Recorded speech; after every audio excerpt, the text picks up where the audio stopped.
یہ پوائنٹ میں نوٹ کرا چکا ہوں کہ آخری آیت کیا تھی؟ قل الحمدللہ، کہو قل حمد اللہ کے لیے. یہ آخری آیت تھی سورہ بنی اسرائیل کی، اور سورہ کہف کی آیت شروع ہو رہی ہے الحمدللہ الذی، گویا کہ اس حکم کی تعمیل جو ہے اس سے آغاز ہو رہا ہے سورہ مبارکہ کا. اس کو میں نے کہا تھا یہ انٹر لاک ہیں دونوں سورتیں جو ہے. جیسے آتا ہے تورات میں کہ حضرت یعقوب اپنے بھائی عیسو کی ایڑیاں پکڑے ہوئے تولد ہوئے. یہ جڑواں پیدا ہوئے تو دو بھائی عیسو اور یعقوب. عیسو بڑے تھے، یعنی بڑے اس معنی میں جو بھی ہوتے ہیں جڑواں، ان میں جو پہلے جس کی ولادت ہو جائے وہ بڑا ہوتا ہے، چاہے 2 منٹ کا فرق ہو 5 منٹ کا فرق ہو. تو اس کی ولادت کے بعد پھر حضرت یعقوب کو عقب کہتے، پیچھے کو، پیچھے آنے والا. یعقوب اس لیے ان کا نام پڑ گیا ہے کہ یہ پچھلا ہے. جو پہلا تھا وہ عیسو تھا. عیسو کے بارے میں کچھ معلوم نہیں، ان کی اولاد وغیرہ کدھر گئی، بہرحال وہ ایک علیحدہ بحث ہے. تو اسی طریقے سے یہ سورہ کہف جو ہے گویا کہ سورہ بنی اسرائیل کی ایڑیاں پکڑے ہوئے قرآن مجید میں وارد ہو رہی ہے. اس میں آپ دیکھیے الحمدللہ الذی انزل علی عبدہ، وہی اللہ تعالیٰ نے اللہ کے اپنے رسول کی جو نسبت ہے اس کو عبد کے نمایاں کیا ہے. کتاب نازل کی وَلَمْ يَجْعَلْ لَهُ عِوَجًا، اور اس میں کوئی کجی نہیں رکھی، قیماً، سیدھی، ٹھیک روشن مبین، لِيُنذِرَ بَأْسًا شَدِيدًا. اب یہ ہے لفظ جو بہت زیادہ غور کرنے کے قابل ہے. اس کتاب کے حضور پر نزول کے مقاصد میں سے ایک یہ بھی ہے خبردار کر دیں ایک بہت بڑی آفت سے. ویسے باسن جب واحد آتا ہے تو عام طور پر اس کے معنی جنگ ہوتے ہیں، جب جمع میں آتا ہے تو سختی، مصیبت، بھوک، فاقہ، یہ سارے بأسا. آیت البر میں بھی ہم نے پڑھا والصابرین فی البأساء والضراء وحین البأس. بأسا جب جمع میں آیا ہے تو فقر و فاقہ، تکلیف، مصیبت، اور حین الباس جنگ کے وقت. تو ان دونوں کو ذہن میں رکھیے. بہت بڑی آفت، بہت بڑی آفت، بہت بڑی آفت ایک تو ہے دجالی فتنے کی، دجال المسیح الدجال جو آنے والا ہے، جس کے بارے میں حدیث میں آتا ہے کہ کوئی نبی اور رسول ایسا نہیں گزرا جس نے اپنی قوم کو دجال کے فتنے سے آگاہ نہ کیا.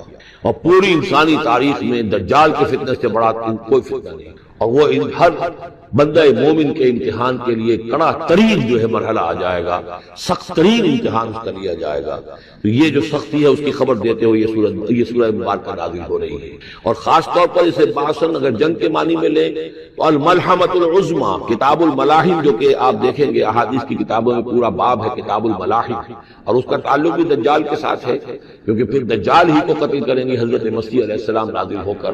تو یہ سارا مسئلہ جو ہے اس کی خبر دینے کے لیے قیما لینذر بأسا شدیدا من لدنہ.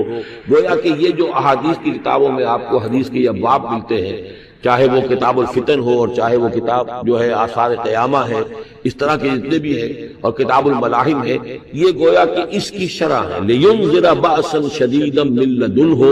اور یہ ہوگا بھی خاص اللہ کی طرف سے. یہ آزمائش بھی، یہ دجال کا فتنہ بھی، یہ بہت بڑی جنگ بھی جس کو آرمگڈون کہتے ہیں. کرسچین جو ٹریڈیشن ہے اس میں اس کے لیے لفظ ہے آرمگڈون، ایک بہت بڑی جنگ ہوگی.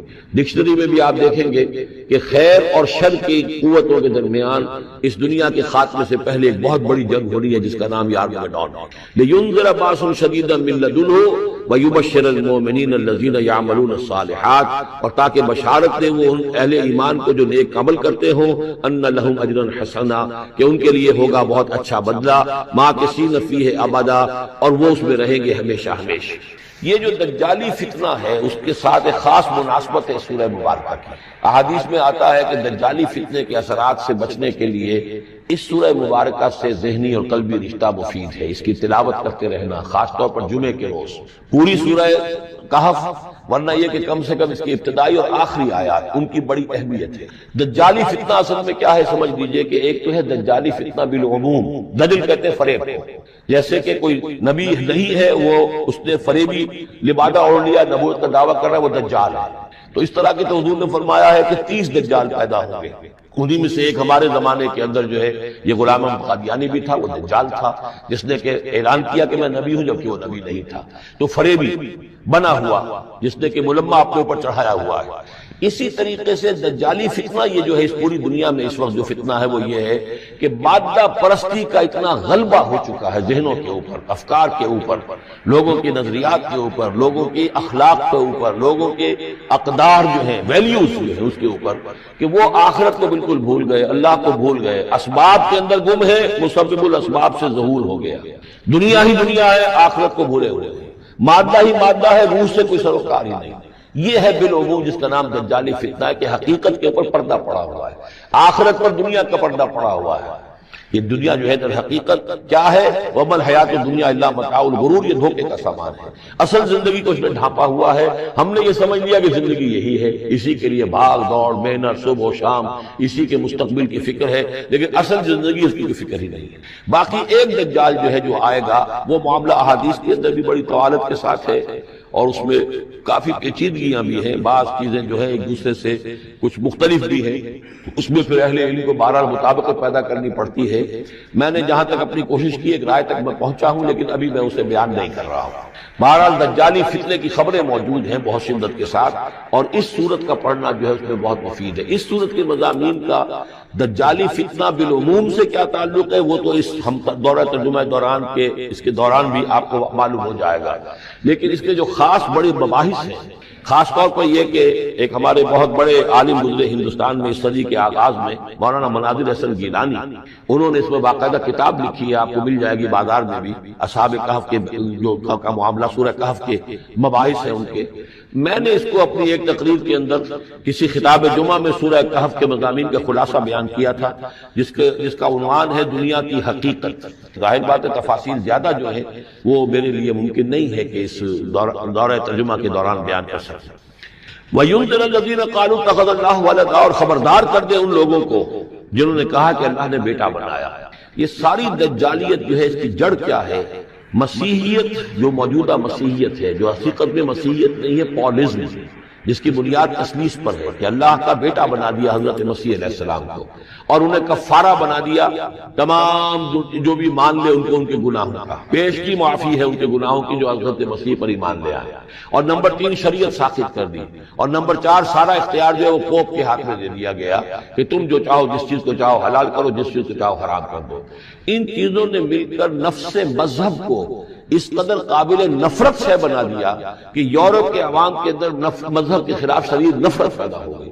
چنانچہ اس کے بعد جب مسلمانوں کے زیر اثر وہاں پر علم پھیلا ہے، ہسپانیہ کی یونیورسٹیوں سے علوم اور فنون جو ہے یہ فرانس اور اٹلی اور جرمنی کے نوجوان آتے تھے، اور وہاں آ کر وہ قرطبہ اور غرناطہ اور طریقلہ کی یونیورسٹیوں سے پڑھ کر جاتے تھے، تو ان کے زیر اثر جو ایک ریفارمیشن شروع ہوئی، اصلاح مذہب اور ایک رینائسنس، تحریک احیاء العلوم، وہ جو اصل تو تحریک تھی اس بات کی کہ انسان علم کی طرف دوبارہ رجوع کرے، لیکن یہ کہ وہ علم جب آگے بڑھا ہے تو وہاں پہ عیسائیت کے خلاف جو رد عمل تھا اس کی وجہ سے اس میں مذہب کی دشمنی جو ہے اس تحریک کے اندر خود بخود شامل ہو گئی۔ تو مذہب سے بیزاری، روحانیت کا انکار، آخرت سے بالکل بے پرواہی اور اس کا بھی انکار، اور خدا ہے یا نہیں ہے اس سے کوئی سروکار نہیں، یہ جو اس تہذیب کے اصل میں اثرات بنے ہیں سارے، یہ اسی غلطیوں کا یہ اثرات ہیں، نتائج ہیں کہ جو عیسائی مذہب کے اندر جو یہ تحریفات کر کے جو غلطیاں کی گئی ہیں، اس کو یہاں کہا گیا ہے کہ ان لوگوں نے کہ جنہوں نے یہ عقیدہ ایجاد کیا، ما لہم بہ من علم، ان کے پاس اس کے لیے کوئی علمی سند نہیں ہے، ولا لآبائہم، نہ ان کے آباء و اجداد کے پاس کوئی سند تھی، کبرت کلمۃ تخرج من افواہہم، بہت بڑی بات ہے جو ان کے منہ سے نکل رہی ہے، بہت بڑی گستاخی ہے جو یہ اللہ تعالیٰ کی شان میں کر رہے ہیں، ان یقولون الا کذبا، یہ نہیں کہہ رہے مگر جھوٹ، سراسر سیدھا سفید جھوٹ بول رہے ہیں۔